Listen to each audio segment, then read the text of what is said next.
Hello YouTube, I'm the Foam Witch, and this is the first in a series of videos where I'm going to show you how I made my Skyrim armour. This video is going to focus on the chest plate, so let's do this. To make this chest plate, I'm using laser cut templates from the incredible Arkham Armoury foam craft. These are so great because the pieces literally just pop out and you stick everything together, and it saves loads of time from having to cut out all the pieces yourself. I will put a link in the description of this video if you want to go and check them out. So popping out the pieces in order, I started with the back, gluing them together down the centre. Then I did exactly the same with the pieces for the front, gluing them together down the centre and then at the top to stick them to the back piece. The pieces for the next layer of the details then got popped out, and there's pieces here for the front, the back and the sides. I then started by sticking the pieces on the front, with what I'm going to call the swirly details taken out. Going back to the swirly details I just mentioned, I didn't want them to be quite as thick as the ones that came on the laser cut templates, so what I did was I traced round these onto 3mm foam so it was a little bit thinner. I didn't have to do this, but I just wanted them to sit a little bit lower in the recess areas rather than being the same level. These then got stuck into those recess areas using the lines that are marked out on the template as a guide. As you can see here, they just sit a little bit lower in that area just to give a bit more definition. I then did exactly the same process to do the other side of the front. A lot of this armour is covered in these bolt rivet type things, so again these just got popped out of the pieces and then stuck on where they needed to go. Then the next layer of detail got stuck on the sides.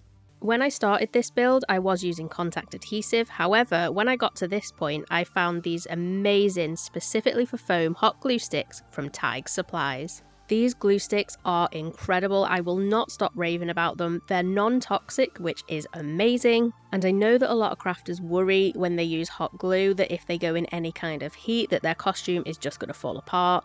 I can absolutely assure you that this is not going to budge.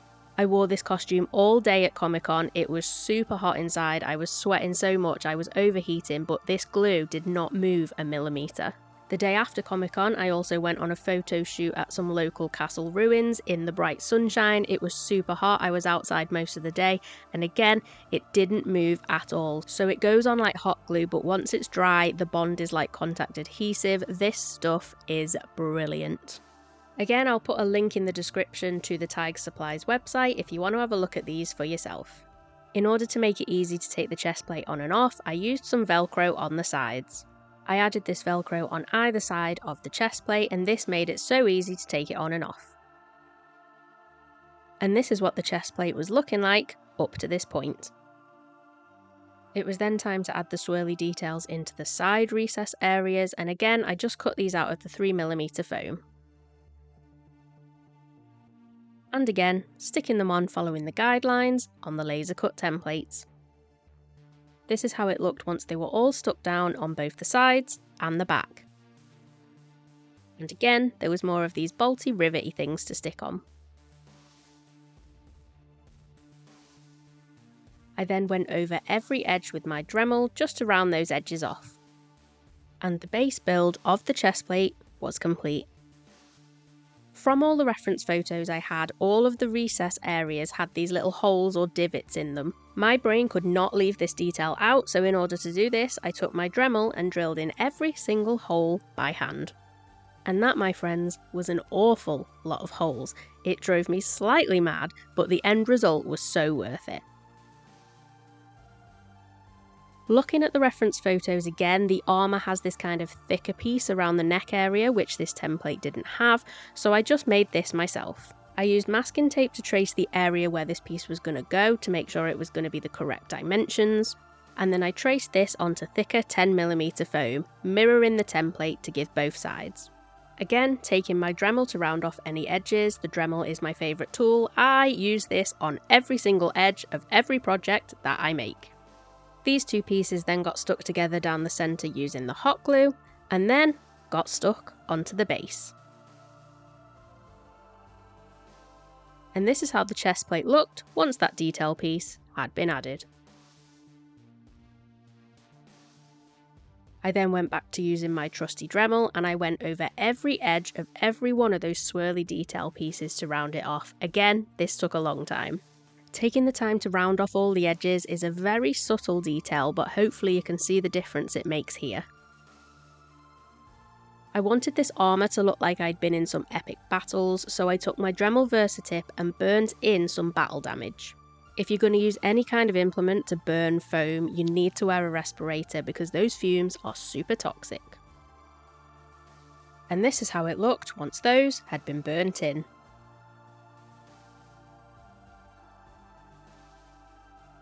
I then wanted to hide some of my seam lines, so I took this awesome flexi filler again from Tig Supplies.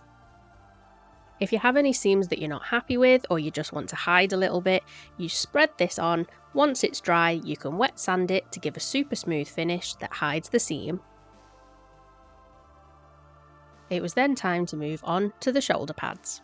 To make the long edges of the shoulder pads, there needed to be some major bevel cuts, so to make this easier I used this bevel cutting tool, again from Tig Supplies, and it worked perfectly. That, my friends, is a perfect beveled edge. 2 of these got cut out for each of the shoulder pads, and then they got stuck together with the hot glue, sticking them down the centre. Once it was stuck together, it gave this perfect curved beveled piece. And like I said, this was done twice, 1 for each shoulder pad.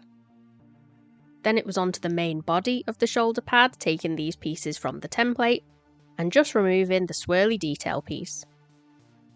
To give these parts that same recess area that's on the main chest plate, I just cut out a piece of 5mm foam in the shape of the gap, making sure to stick it in lower than the highest edge of the main shoulder pad. I then went round these edges with some hot glue to make sure it stuck in place securely. And then the 2 halves got stuck together down the centre to give the main top curve. Again, it was time to cut out more of the swirly details out of the thinner 3mm foam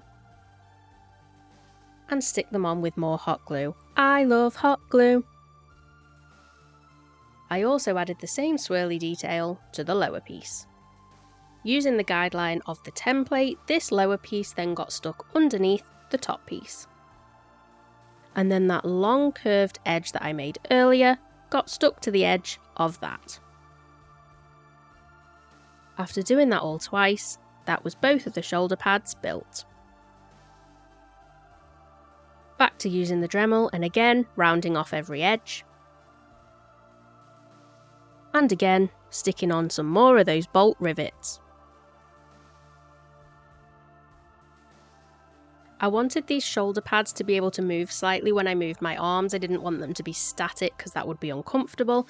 So to stick them to the chest plate, I attached some Velcro, which gave them a little bit of flexibility to move up and down when I was moving my arms, so my arm movement wasn't totally restricted.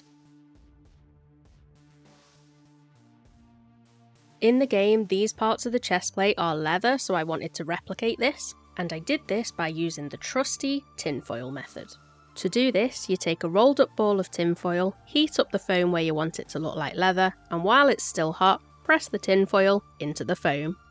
This method does take a little bit of getting used to, but as you can see, it leaves this awesome leather effect. There's also a leather piece that goes around the bottom of the armour, around the stomach area, so I used some paper to trace around the bottom of the armour to make the template for this, and then I cut this out of 3mm foam. And using the same tinfoil method, I went across the whole length of this piece to make it look like leather, and I think it turned out really great. This then got stuck onto the bottom edge of the chest plate. This steel armour has a neck plate, so I just went ahead and made a very simple template and I cut this out of 5mm foam. And once that was done, the build of the chest armour was complete.